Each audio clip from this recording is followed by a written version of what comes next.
uko imyaka igenda ishira cyangwa se uko ibihe bigenda bihita niko abantu bagenda baba bahanga cyane mu gutegura sinema nziza ndetse zagatangaza.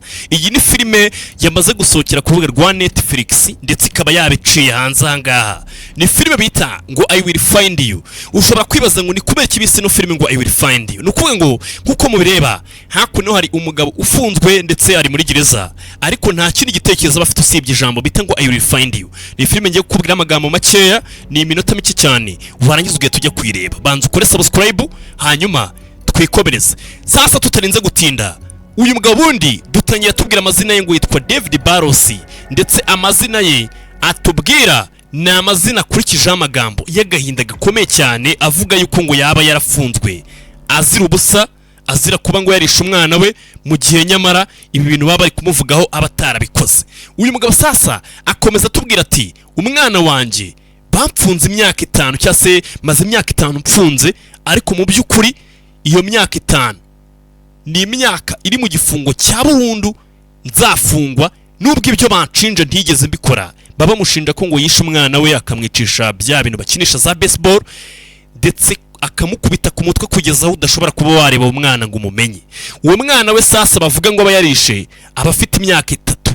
Uyu mugabo sasa mu myaka 5 yose aba amaze afunze haba harabaye ikintu kidasanzwe. Murabizi mu magereza ko umuntu afunzwe abagomba kwakira abantu musura, ariko uyu mugabo we nta muntu numwe muri iyo myaka 5 uba waraje kumusura. Umunsi umwe rero uno mugabo yakira umuntu uvukana n'uwahoze ari umugore we nawe urumva aba yaramwanze, nta muntu ubushaka kuza kumwiteza. Bavuga bati uno mugabo yishe umwana we, ndetse bo baba baravuze bati umugabo ashobora kuba yarakangutse akagenda agakubita umwana we mu ijoro akongera akaza akaryama. Ni indwara umuntu arwara ku buryo ushobora kuhohotera umuntu ariko ntuze kumenya, wanabyuka ntumenye ko wabikoze. Sasa uwo munsi aza gusurwa na muramukazi we, niwo munsi wa mbere asigarana rya jambo namaze kukubwira rya filime, cyangwa se izina rya filime n'ubundi bayise ngo I Will Find You. Ni ijambo ubundi rivuga ngo nzagufata cyangwa se nzakubona. Ni ukuvuga ngo uyu mugabo akimara kwakira uwo mushyitsi umwe ari we muramukazi we, ibintu bita bihinduka muri gereza. Abasanzwe yitonda, ari umwana mwiza, nta kibazo arateza.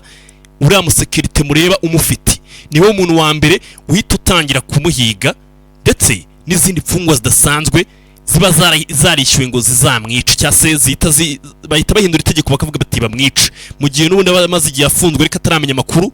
Y'ifoto azanirwa na muramukazi. Ifoto yazanirwa na muramukazi we ni ifoto noneho igaragaza akana kaba gafite ikimenyetso gisa n'ikimenyetso umwana bavuga yishe yari afite ku itama, ariko ku kana ko bigaragara kari gakuru. Umva umwana yari afite imyaka 3 bakamushinja bakamufunga muri icyo gihe agashira imyaka 5. Uwo mwana bamaze kugira imyaka 8. Uyu mugabo sasa we nta nubwo abyemera, ariko nyuma yo kubona ko akimara kwakira ayo makuru habonetse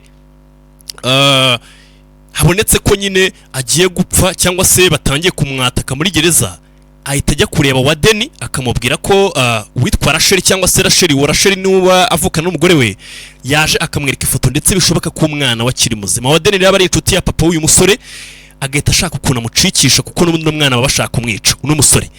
Ibintu bigera hanze rero FBI itangira kumuhiga, yatangira kumuhiga ndetse nawe agatangira guhiga umwana we, cyane ko aba yaraturutse gereza afite ijambo rimwe gusa ati I will find you. Amakuru sasa babantu bagenda ugasanga ikibazo kiba cyaravuye hehe. Nuko hano magambo make nibuze kubabwira hanyuma tukaza kugenda tukahita tureba filime. Ikibazo kiba cyaraturutse ahantu nuko ngo hari ukuntu ushaka umugore mukamara hafi imyaka 2 mutarabyara, umugore akaguca inyuma akazagenda kuri yama bya bintu babantu bafasha abantu kubyara, ama clinic batanga serivisi. Hari ukuntu umuntu ajyana inanga ziwe bakazihuza n'inanga zundi muntu atazi, hanyuma bagafata umwana bakamumuterekera muri nyababyeyi. Rero iyo system cyangwa se ubwo buryo biba byarakozwemo n'ubwo buryo uwo mwana biza kurangira uyu mugabo atekereza ko atari we, akaba ari nayo mpamvu bamubeshye ko yamwishe nyamara umwana atarapfuye ashobora kuba yaratwawe. Sasa ntago nakomeza kuvuga filime, ni amagambo make mba nemereye kuvuga hano muri kino kiganiro. Icyo mba ngamije no kugira ngo umenye filime irimo udukoryo twinshi cyane. Ni filime nziza ushobora kuba wagenda ukareba, iherereye kuri scovefilms.com ndetse hari n'abandi basobanuzi bagiye bayikora ndumva ari umwe nawe mushobora kuba mwayireba zose zisobanuwe neza ni filime nziza cyane yarangiye ndetse imaze kurebwa n'abantu benshi ushobora kwicara ukareba ya episode 8 ni filime irangira bagashyiraho akadomo uko irangira muraza kubireba ariko ni filime nziza cyane ikwiriye amaso yawe so kora subscribe rero ni ikiganiro gito cyane kikubwira ukuntu filime zigiye kujya zikugeraho witurije ndetse n'ubwiza bwazo ubundi tukikomereza bye bye